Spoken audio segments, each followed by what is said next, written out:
안녕하세요, 여러분. 이번 주는 어떻게 보내고 있어요? 저는 주말이 벌써 끝났어요. 그래서 오늘도 여러분한테 제 주말에 대해서 말해줄게요. 우리 같이 한국어의 자연스러운 일상 표현을 배워볼 거예요. 저는 주말을 정말 여유롭게 보냈어요. 가족들하고 저녁을 먹는 거 말고는 약속이 없었어요. 그래서 오후에 혼자 카페에서 여행을 준비했어요. 저는 곧 여름 휴가를 가요. 사실 저는 여행을 자주 하지만 항상 일을 하면서 여행했어요. 그래서 푹 쉰 적이 별로 없어요. 하지만 이번에는 일을 조금만 하고 많이 놀고 싶어요. 기분 전환을 좀 하고 싶어요. 여행이 벌써 코앞이에요. 그래서 준비할 게 정말 많았어요. 여러분은 여행을 준비할 때 뭐부터 준비해요?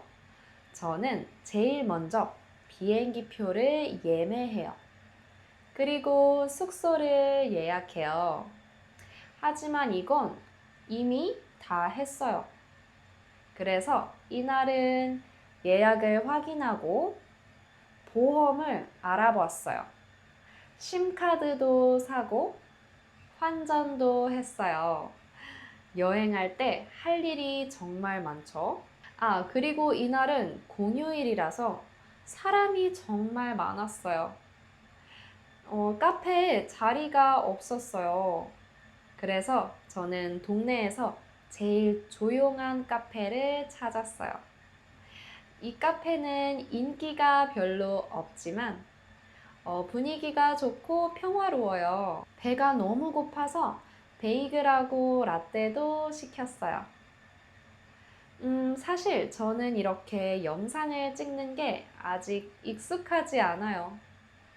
하지만 여러분한테 제 일상을 보여주고 싶어서 많이 노력하고 있어요. 이날도 카페하고 제가 일하는 걸 같이 찍어서 보여주고 싶었는데 영상이 마음에 안 들어서 포기했어요. 할 일을 다 하고 가족을 만나러 갔어요. 이번 주는 제 생일이에요. 그리고 제 생일하고 아버지의 생일이 비슷해서 항상 같이 생일 파티를 해요. 우리 가족은 생일에 보통 식당에 가거나 배달 음식을 먹어요. 이날은 서울 근교에 있는 뷔페에 갔어요. 서울 근교는 서울 시내보다 더 조용하고 사람이 없어서 좋아요. 우리 집에서 식당까지 차로 25분 정도 걸렸어요. 우리는 주차장에 주차를 하고 식당으로 올라갔어요. 하지만 건물이 너무 커서 우리는 많이 헤맸어요. 15분 정도 헤매서 식당에 늦게 도착했어요. 그래서 도착하자마자 접시를 들고 음식을 골랐어요. 이 뷔페는 한국에서 유명한 체인점이에요. 가격도 저렴하고 맛있는 음식이 많아서 인기가 많아요. 여러분도 한국에 가면 꼭 가보세요. 이 뷔페에는 없는 게 없어요. 떡볶이나 비빔밥 같은 한식도 있고, 파스타나 피자 같은 양식도 있어요. 그리고 일식, 중식, 디저트까지 다 있어요. 저는 음식을 고르는데 정말 오래 걸렸어요.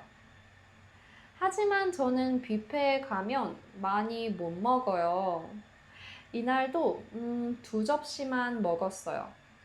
여러분은 뷔페에 가면 얼마나 먹을 수 있어요? 몇 접시 먹어요? 하지만 저는 디저트는 꼭 먹어야 돼요.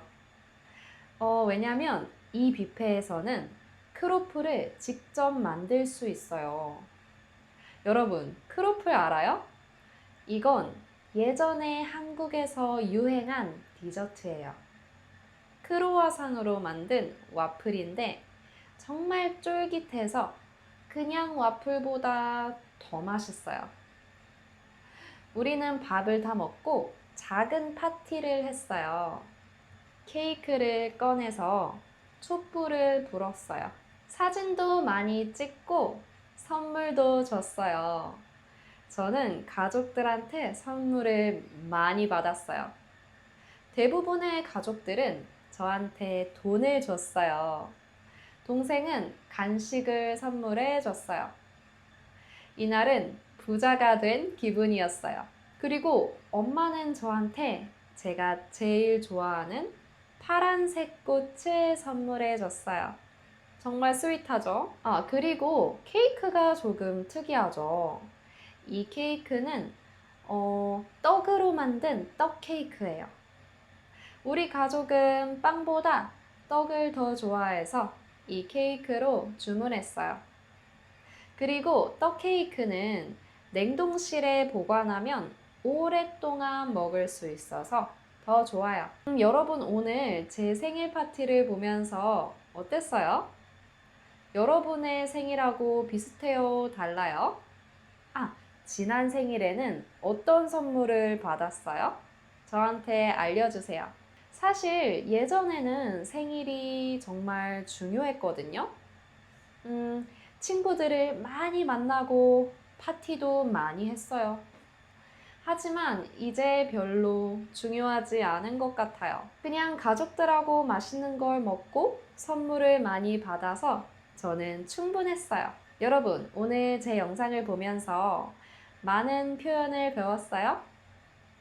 우리 그러면 다음 영상에서 또 만나요.